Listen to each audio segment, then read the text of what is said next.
If I get Joe on my team, I'm gonna get paid.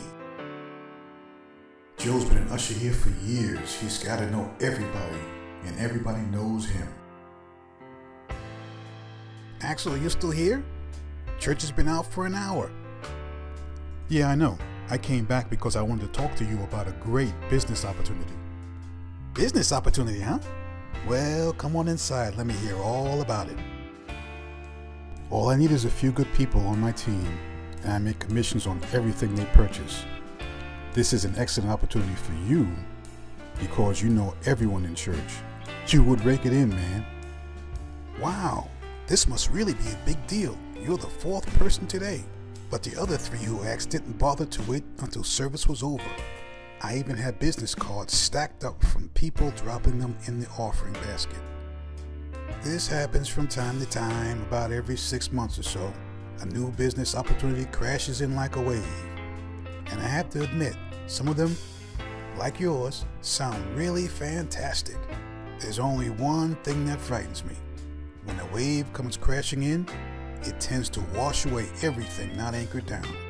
I've been here a long time, Ax. I've seen people come and go, but when these types of waves hit, many who are caught in it are swept away.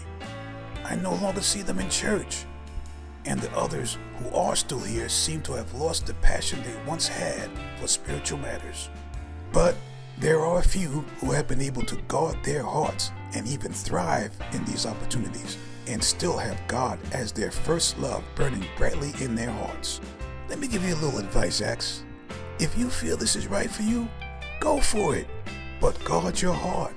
These things move slowly and methodically, trying to win 100% of your affection. I'll be back in a few minutes, but I want you to read this and tell me what you think when I get back.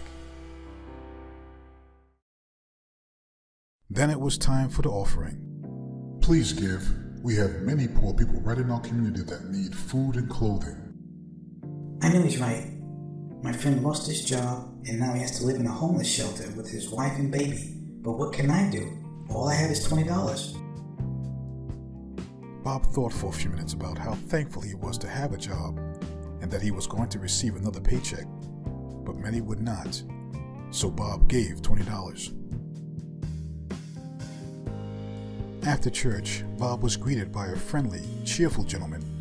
Bob wondered why he's never seen him before in this small church. Hi, my name is Brian. What's yours? Hi, Brian. I'm Bob. Nice to meet you. New here? It's my second Sunday. I think this is a great church. Yeah, I've been coming here for 3 years, and I love it. I'm at the Bible study on Wednesdays and Friday night outreach. The thing I like about this church is how they give to the poor. I do too. Most churches don't talk about that anymore. That's what I do for a living. I help people make more money so they can give to the poor. Wow, really? That's great. Hey, listen. I have a meeting in about an hour. Here's my card. Swing by and let me explain how you can make more money too. You know, so you can give to the poor. Bob could hardly wait. He raced home, grabbed a snack, and headed to Brian's house. Then the video came on. In a moment of time, beautiful houses, expensive cars, money, and just about everything money could buy flashed across the screen. Wouldn't you love to have all that money to pay off all your debt? Wouldn't it be nice to buy that dream home you've always wanted? What about going on that vacation in style? Better yet, forget about vacations. Why not go for early retirement? All these things will be yours if you just follow me on the road to success. Bob maxed out his credit card, but he felt that this opportunity was just too good to pass up. This is great. I'll finally be able to make enough money to get out of debt and give to the poor. Bob spent the next several hours listening to the CDs, reading the material, and watching the DVDs. First, we must change your way of thinking. You were born to attack life. You must be aggressive. Grab the bull by the horns. Take what belongs to you.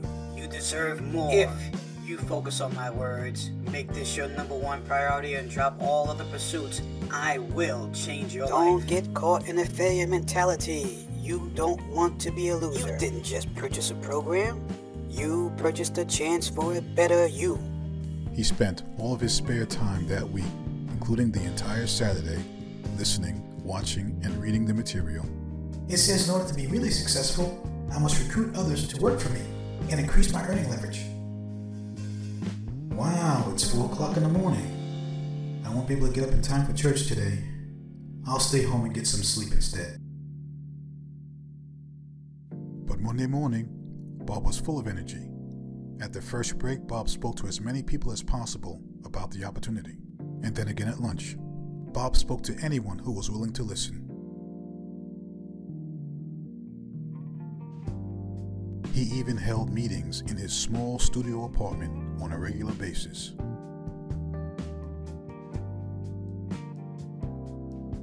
I guess I'll stop going to Wednesday and Friday night Bible study for now. My home meetings are too important to drop. I'll start going again when I have more time. Soon. Bob was becoming successful. As a matter of fact, in just 1 year, he was able to quit his job, buy a nice sports car,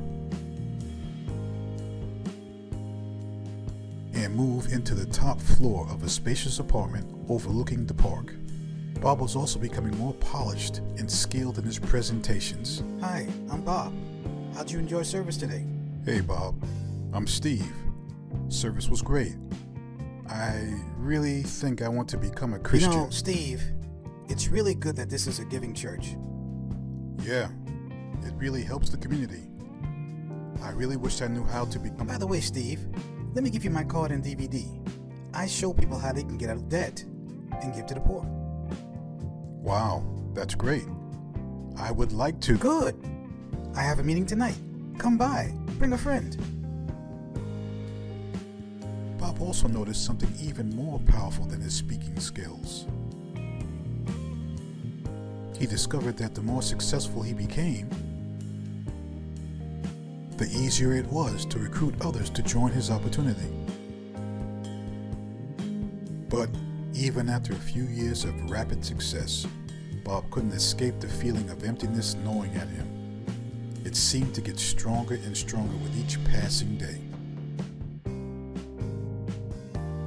And even though he kept his Bible nearby, he rarely opened it, nor had he gone to the Bible study or any church service in over 2 years. I guess I'll go to church this Sunday.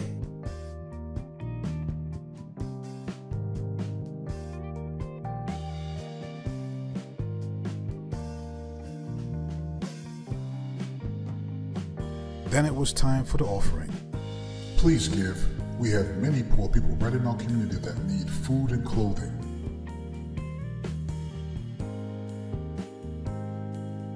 Bob remembered that he needed to pay for a keynote speaker to fly in to talk to his members. He needed to make reservations for the large conference room at the Hilton for a week. He was going to fly out to Europe for a power meeting tomorrow. He would only have about $600 left for the week.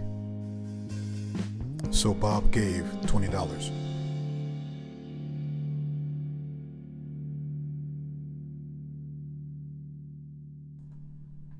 Gives you something to think about, right? Yeah, no kidding. Now, don't get me wrong. I think that this type of business model is really good. You could become successful quickly. But what most may not understand is that it takes much sacrifice, discipline, and focus. The problem comes in when people begin to make too many sacrifices. They stop things like worship, prayer, Bible study, or fellowship with believers. Eventually, even though it may start off innocently, the process of striving to achieve causes the heart to grow cold, and the things that you once cared about when you first started may not be a priority as you strive for perfection. Whatever you decide to do, promise me that you'll guard your heart, Axel. I've been invited to many homes hoping for friendly fellowship. I'm always greeted with handshakes and smiles, but when I turn down their opportunity offer, they no longer have time for me. They don't realize that these things hurt. Promise me that you won't become like this. Hope to see you Wednesday night, buddy. You will. Take care, Joe. And thanks for that. I needed it. Thank God for friends like Joe.